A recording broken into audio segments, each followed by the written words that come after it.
Hey everyone, welcome back to another video. In this one I'm going to be going over the second Mesa Prime build that I talked about in my previous video. Now in that video I talked about how there's two kinds of Mesa Prime builds you can make. There is the Nourish build with pure toxin regulators, so that you can proc the toxin, corrosive, and viral all at the same time.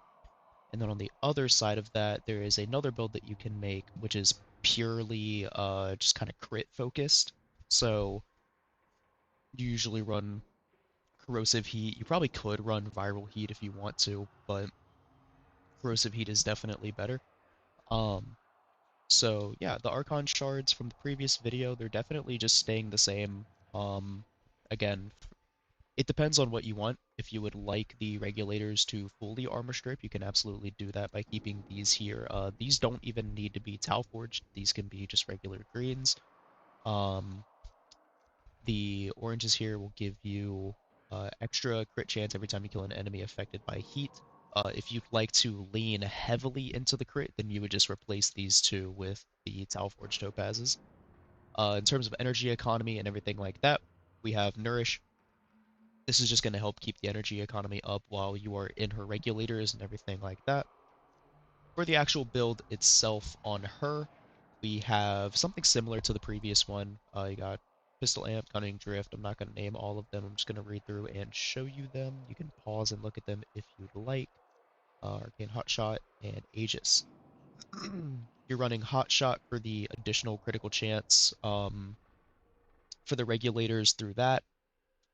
You also pair that with the regulators themselves running Enervate. You can run Cascadia Flare. I found that secondary Enervate actually kills faster. So I tried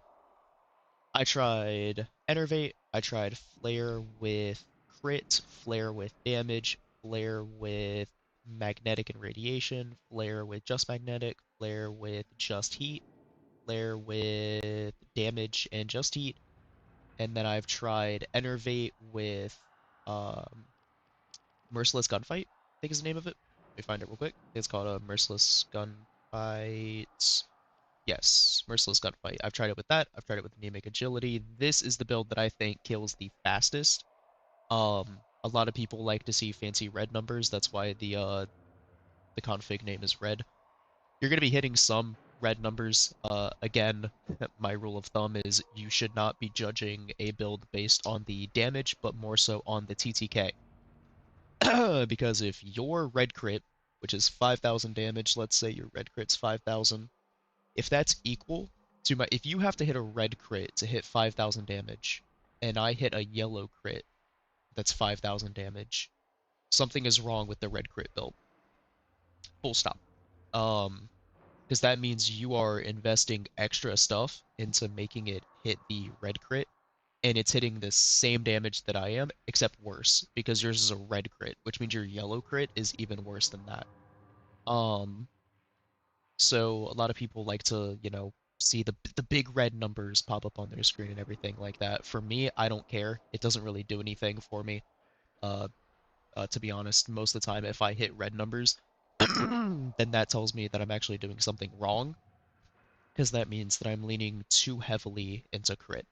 So whenever any of my builds that I come out with, anything like that, whenever I test them, I never look at the damage numbers. I purely look at how fast is it killing the enemy and what can I do to make it kill faster.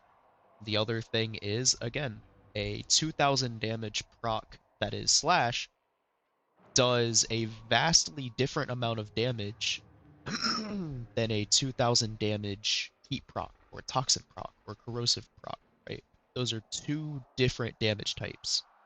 So I've had some people comment and be like, hey, the damage numbers are kind of low. But if you watch the videos, the rooms are being melted. And it's like, well, why are you looking at the damage numbers specifically when, all the enemies are dying ASAP? So I'm just going to show y'all here. I'm going to summon some little baby enemies first, just because this is the normal flow of what you're going to encounter in any mission, really. So you get nourished for the energy regen. You don't really need it, but I'm just going to pop it. Regulators go through. The damage is being spread out across all of them. And then as you can see, They're all dead. Very quickly, very fast. They're all just decimated. Now we're going to bump it up a level. We're going to go to the corrupted heavy gunners right here. As you can see, once it actually hits this guy, they all get cooked. Within roughly a second, I think. Second per, like, 5 enemies. If we just try to focus that enemy right there, oh yeah. It's assuming that we are starting on one enemy and watching them die immediately, it's about 0.5 to 0.7 seconds per enemy death. So then we're going to move this up to the bombered 𝐿𝐴𝐺𝐝s. These are just the 𝐿𝐴𝐺𝐝 enemies. Again, you'll probably see that it won't really take away their overguard that fast. It kinda does. As you get into endgame content, just be aware that you probably will not see the overguard getting taken away that fast. Because as you progress further, the overguard that they have progresses further. So, that is everything for the build. Again, this is just a rank 4 hotshot. I highly recommend that you get a rank 5 hotshot. And with all that being said, without further ado, we can get into the gameplay after I make one more small little thing. If you want to run Blind Rage there, you absolutely can. It's up to you. I think this build performs fine just how it is, but if you would like to run Blind Rage over Transient Fortitude, you know what? I'll challenge myself because I haven't tried this with Blind Rage yet. We're gonna try it with Blind Rage and see how well it does. Um, yeah. So without further ado, get into the gameplay.